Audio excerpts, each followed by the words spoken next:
Yo, JD here, Tyrrell Limitless, and we are back with some league racing in WOR in the Williams at Germany, Hockenheim once again. And someone said in my last video that why are you doing the same tracks all the time? That's because I do two leagues and they pretty much follow the same calendar. So in the same week, you're probably going to see the same track twice, most likely. I think IOR is just about a couple of races ahead of this one, or in this league, which I do Mondays and I stream. And beforehand, I don't know where I came. I think I came 4th in IOR around here. Did a quite good qualifying, but couldn't get the full race as much as my liking here. And it's the same strategy once again, where you're going to be having to qualify basically on a one-shot qualifying. You can do 2 laps here, but pretty much a one-shot qualifying, because you have to go on the medium tyre at the end if you want to make the one-stop work, which is why you see me on the hard tyre here. And this is a pretty good lap on the hard tyre. I didn't fully complete this lap. You see purple in the first sector, so couldn't really have gone any better there.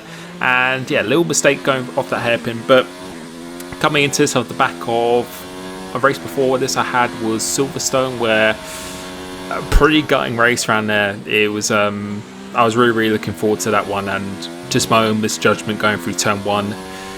Yeah, it's really annoying, and I think the main cause of that is me just not getting a good start. If I had a good start, I wouldn't have really had to go side by side going to that, but you'll be able to see at the start of this one, I've definitely I've actually taken a little bit of time to prepare on them. So yeah, not a great race there, but some positives still to take as I'm coming into the pits. Decide not to complete this lap because I probably wouldn't leave me enough time to do my medium laps at the end. But yeah, coming into this, I felt good pace as always, especially around this track. I always enjoy this track. I won round here last season in WOR. I think I won twice actually around here, so this has always been quite a good track for me. I really do enjoy this track, and this is the start of my fastest lap now. So starting the lap here, going through 6th gear. I was going through 7th in practice, but I just find just a bit more consistency going through in 6th.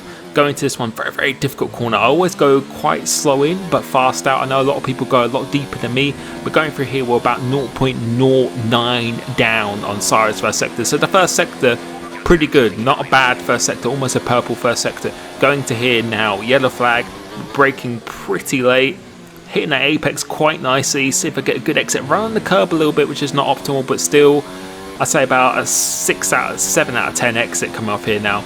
Going to the left-hander, braking at the 50-meter board. Got a car in front of me, which is Sire, which, you know, it's not really going to be doing anything, but it's certainly not optimal. Getting a decent launch off here, could have maybe almost gone full throttle. As the green part of the track ends, that's where we want to be turning. Should have been a little bit tighter and a little bit too wide here. We'll be looking for the black box on the right-hand side again.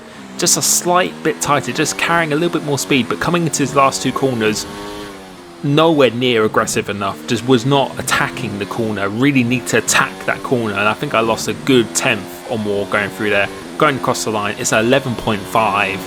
My PBs are 0.3, so not a disaster. I'd already invalidate my next lap, so that is game over. That's it now, and the best we're going to be starting is 6th place unless someone actually improves, which we'll be able to see here now. We actually did stay in 6th place between Leopard and CRG Lut, which is Snazzy Evening. So yeah, not a bad position to be in, but I certainly wanted to be a little bit higher up. Just wasn't committed in that last sector. If I could have hooked that up a little bit more, then I could have started up a little bit higher. But I was really optimistic going into this. I felt really good in just managing my tyres and just the raw race pace itself. I felt pretty good. So yeah, I wasn't really too downbeat of that. But we got 3 lights now, 4 lights, 5 lights, and you watch my throttle application. This time, holding it in first gear, waiting a bit more, and we get a good start. Actually, alongside Leopard, can't quite see because my webcam there, and we decided to back out of that as the Ferrari is spun round. I think that might be a glitch or something. Because of me having to back out of that, that's actually put me on the attack, or have to be on the defense from CRG. Look, so we almost lose the car there, and yeah, what I was trying to say was going to that first corner, I was almost side by side with Leopard. I didn't want to get any damage or anything at all, so I decided to let him go, and that put me on the back foot. So now I'm having to defend from CRG Look with Snazzy Evening. Managing to do the braking really nicely there. I was quite surprised I managed to not lock up or anything, and keeping the position for now. I don't think he's too happy about it, but we've kept the position and actually gone up 1 position because the Ferrari of Perondi I believe he just got taken out in that first corner. So again, as I was saying in my other league race video with the DRS is everything, you really need to stay in the DRS, and I'm about 1.1 seconds away from Leopard, so we're going to have to get a move on now. We really need to get on the back of him. But I was pretty confident I could get on the back of him. I felt really, really strong on pace around here, stronger than I did in my IRR league race, especially in the race here. So now I'm going to be starting to push. Hopefully I got up to a hot lap, which I do now. Got to be using it, but EOS gets used very, very quickly around here. We maintained the gap, but we really need to stay with these guys. If we can stay with these guys, we have a chance of actually batting for the win in this race. That's what we need to do.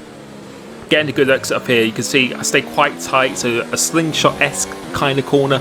Stay nice and tight, and we've made up another 10th, so we just need one more 10th at the end of this lap. If we can make up one more 10th, then we've got the DRS, and that makes my race so much easier. If I can just stay in the DRS, if it says we've been hit from behind from Snazzy Evening, and yeah, we had a little chat after the race. I don't know what happened in his screen, but we'll be able to see us once again. You can see we're about 1 second behind Leopard. You can see Snazzy Evening is quite a considerable way behind, which we'll just go probably zoom in on the map here. You can see, or on the arrow itself.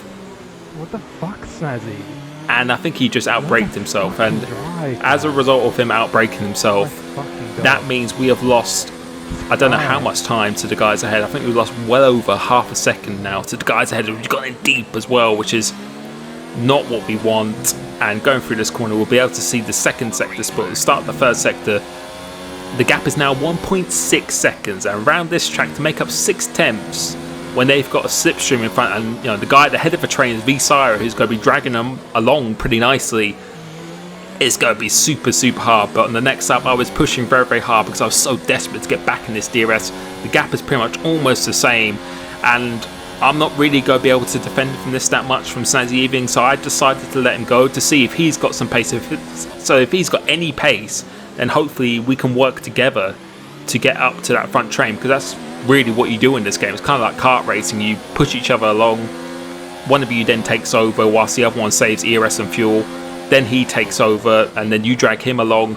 If we can just do this, then that'd be great. But as I was saying, V-Sire at the head of the train, those guys are not really going to be wanting to overtake him, because he is so quick. There is no point in them actually overtaking him. As you can see, skipping on to end of lap 10, the order at the front has not changed, because they don't really want to battle. You just want to save ERS and let him drag you along.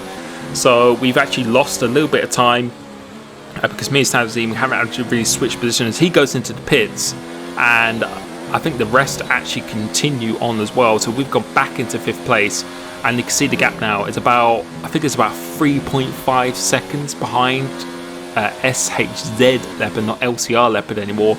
And coming towards the end of that, the gap stayed about the same once again.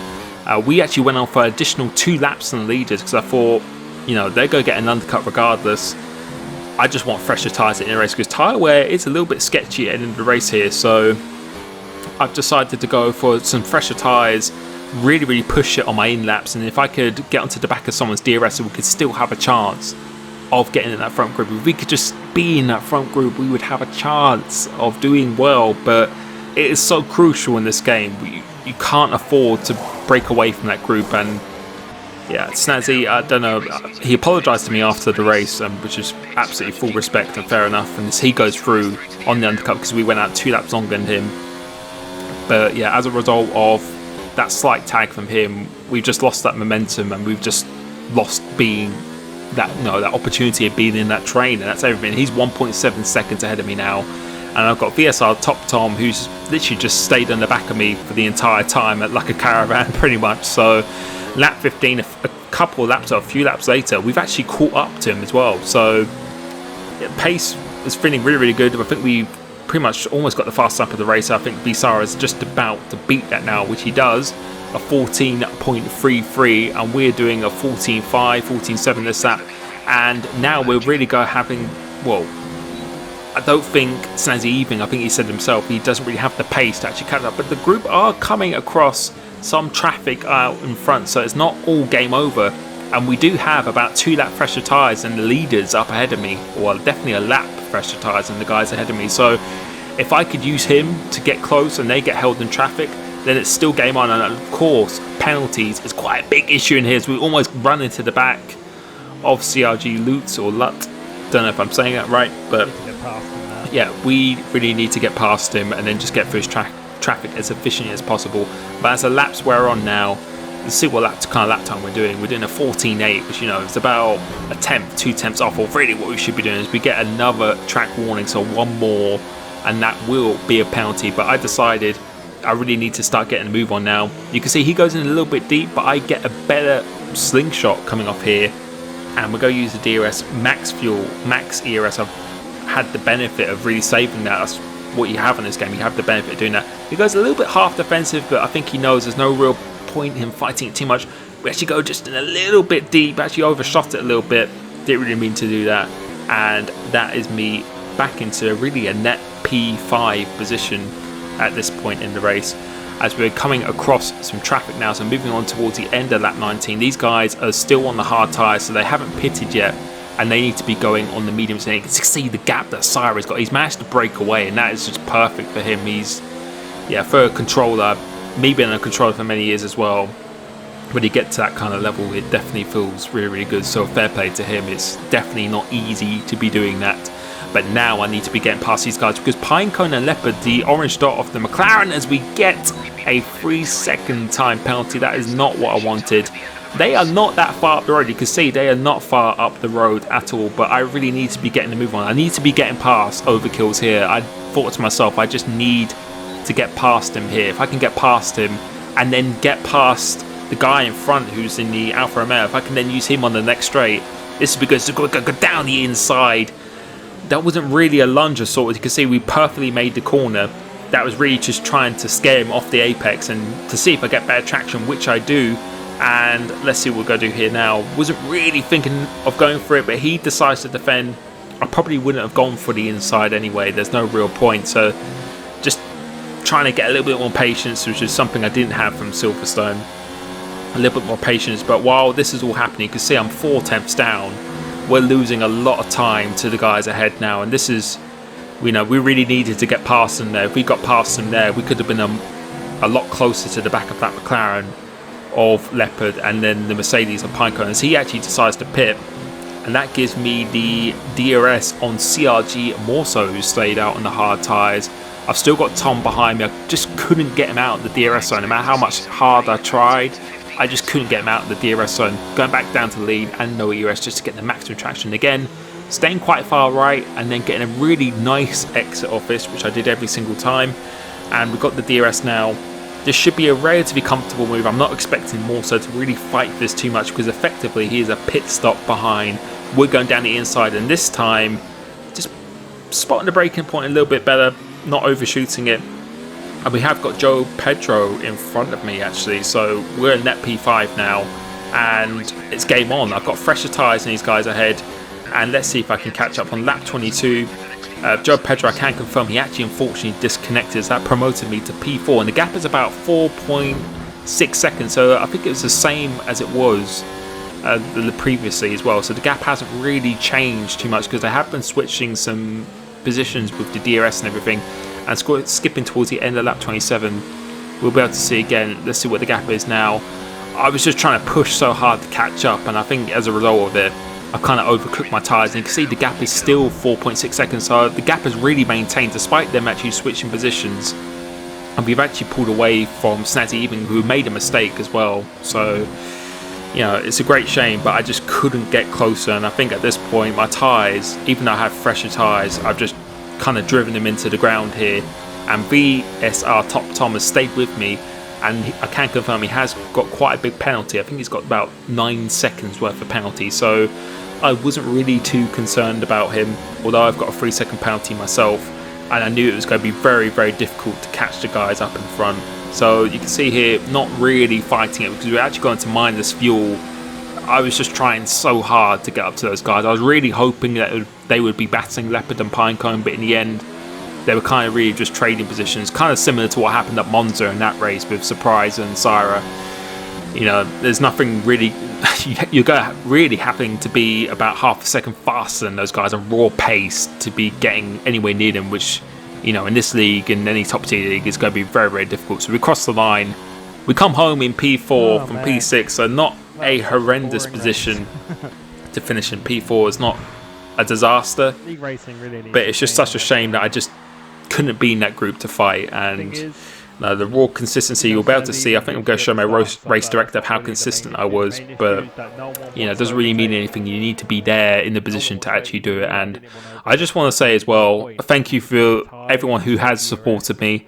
I know people get frustrated with these races and stuff when sometimes I make bad decisions and stuff as well, and I just want to say, believe me, if you're getting frustrated by it, I'm getting frustrated by it. I'm kind of having a Vettel-esque season on this game where I don't always make the best decisions and not everything's coming well for me, but I just want to say hopefully you have some patience with me. I'm having a lot of patience with myself. I'm working really, really hard to try and change that. And I know my speed and everything is there. I just need to really put some consistent races together. And yeah, I just want to say thank you for guys for supporting me. And I don't even blame people for getting angry or frustrated and stuff, because I feel it as well. So, you know, I just wanted to say that. But as always, check out my stream tomorrow, which is at Singapore. That should be interesting to say the least. But yeah, thank you for everyone who does support me, who just watches the videos. I do appreciate it. I do take everything on board as well. So thank you so much, and I will catch you soon.